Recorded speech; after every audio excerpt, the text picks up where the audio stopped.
Beautiful people of Worldland, welcome back again to another video. How are you guys doing? I hope you're doing good, because I'm doing horribly. I am brainwashed right now.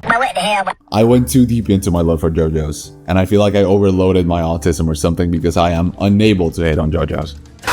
Since I confessed about my Jojo's craze, I finished part 4 and I was crying from how peak it was. I was finally able to start the part 5 anime, which is the one I started with. I wake up, I think of Jojo's. I close my eyes, I think of Jojo's. I made my Worldland resident watch Jojo's with me, and now she low-key hates me. It's come to a point where I have to test how bad of a mental issue I really have because I feel like I'm going crazy. So I sat myself down to watch the Jojo's live-action movie because, as we have established before, live-action adaptations for anime are really bad, right? It was peak.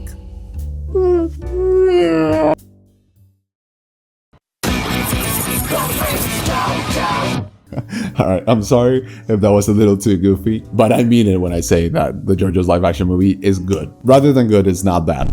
For multiple reasons, but specifically for its ending. So please come with me and help me determine if this movie is actually good, or if I need to be sent to a mental institution or something.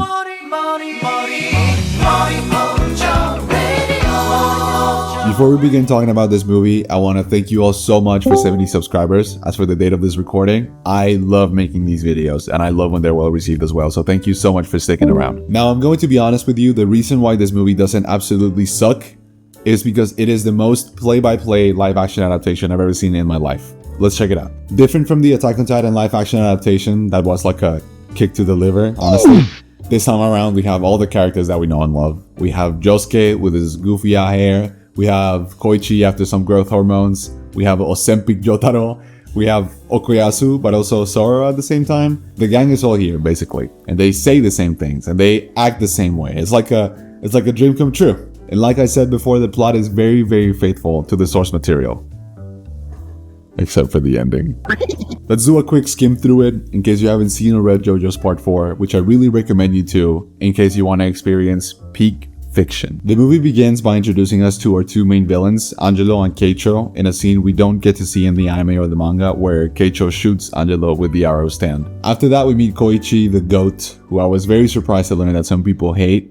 You're a monster if you do, by the way. But sadly, due to realistic human growth, bro isn't 4 inches tall, like he is in the manga. What the hell? Strike 1. Jojo's live action. He runs into some bullies and Josuke shows up. Josuke, my goat. They make fun of his yee-ass haircut, and Josuke beats them up. So as you can see, if you're familiar with Jojo's Part 4, things flow very similarly, with a few differences that maybe were made to help the logistics of the movie, which I'm pretty sure was shot in Italy, by the way.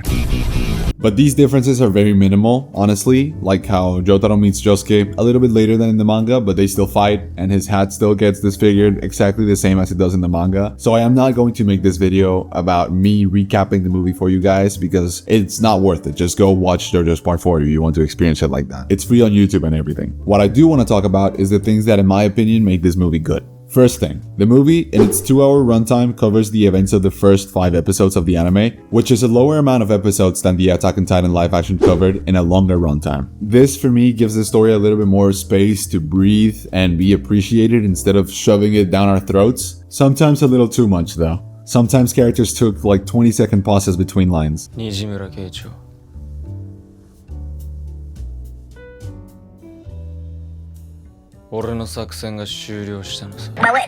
And that does make the movie drag a little bit every now and then, but the level of similarity to the original story kind of helps it carry on a little bit. Second thing that makes this movie good. The absurd and bizarre things in this movie, like the fucking hairstyles these dudes have, are perceived as normal by the other characters. In this world, it isn't weird for a guy to look like this at a funeral. Bro, it's not slick with it. And this also helps the audience perceive them as something normal, like it happens in the One Piece live action. So even though the movie's a little bit boring, the level of engagement is never lost for the audience because there's no stupid characters like in the Marvel movies doing quippy remarks about Okuyasu's hairline, for example. But they did my guy really dirty.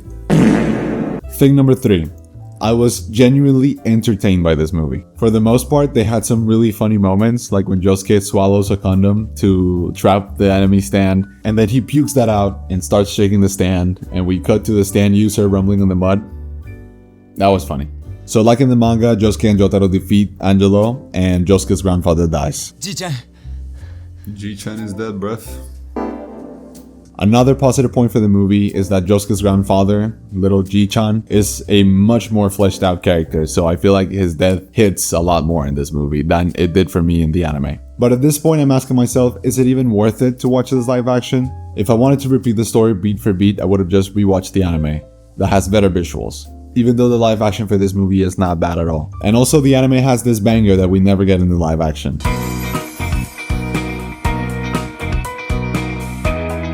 But then I felt like a void of helplessness. Like, when are audiences ever going to be satisfied? They change the story, we're not happy. They do it beat for beat, we're bored. So, well, yeah, but I think that anime live actions are good when they change things in the story that are enticing to people that already know the story, which is the majority of the audience that they're getting. And this movie does have one of those changes in the end. So let's get there. Josuke chases down Keicho to the abandoned house they're living in, and Koichi comes along. Josuke fights and beats Okuyasu, who in my opinion has a criminally underused hand. I always wanted to see more of the hand when I was watching part 4. And I'm going to use this pause to mention that in my opinion, all the actors did a really great job, especially Makenyu, who I am a little bit biased towards. But I think the actor for Josuke was also really good, even though he was doing some weird Adam Sandler faces sometimes. Koichi gets shot with the arrow, gets healed, and poops out his egg, who later turns into echoes. Josuke defeats Keicho, and they find his father, who they made really visually striking for this movie, and everything plays out as we know it. Or does it? In the anime, after Josuke makes Keicho understand that he's been doing wrong this whole time, Red Hot Chili Pepper comes out of the power socket and electrocutes Keicho to death on the power lines. But in the live action, all the characters start hearing this weird noise that's coming from who knows where, and then suddenly bites the dust, breaks through the window, and blows up Keicho from the inside. What the f?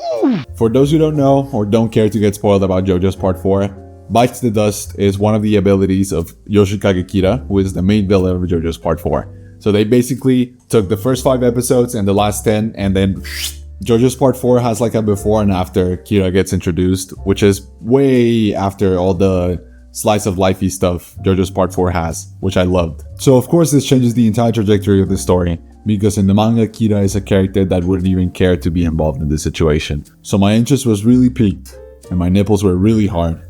But sadly the movie just wraps up like the anime does, and Okuyasu becomes Josuke's Jobro, and they walk off into the horizon. But as the credits roll, we do see glimpses of Kira's house here and there that we recognize from the manga, and we see a very iconic female hand severed. But again, sadly, this movie is not getting a sequel to expand upon this massive change. So now I'm asking you, beautiful people, am I in the wrong for wanting a sequel for this low-key boring, green filter live-action movie? Do I need to be put in a straitjacket and be forced to watch Beast Games until I can reincorporate society as a normal human being? I don't know. But I can't help but feel like the JoJo's live action deserves a little bit, just a little bit, more love than what it got. Now, before I start tweaking out from withdrawal symptoms, I'm gonna go watch some JoJo's Part 5, which is Peak. It's been an absolute pleasure having you here. If you have any other live action anime adaptation that you think deserves a watch, let me know in the comments. Please subscribe so we can reach that 100 subs mark together, and I'll see you in the next video.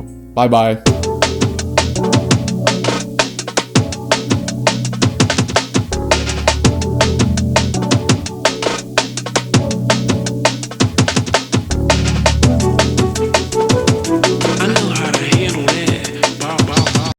Oh, you got to be fucking kidding me.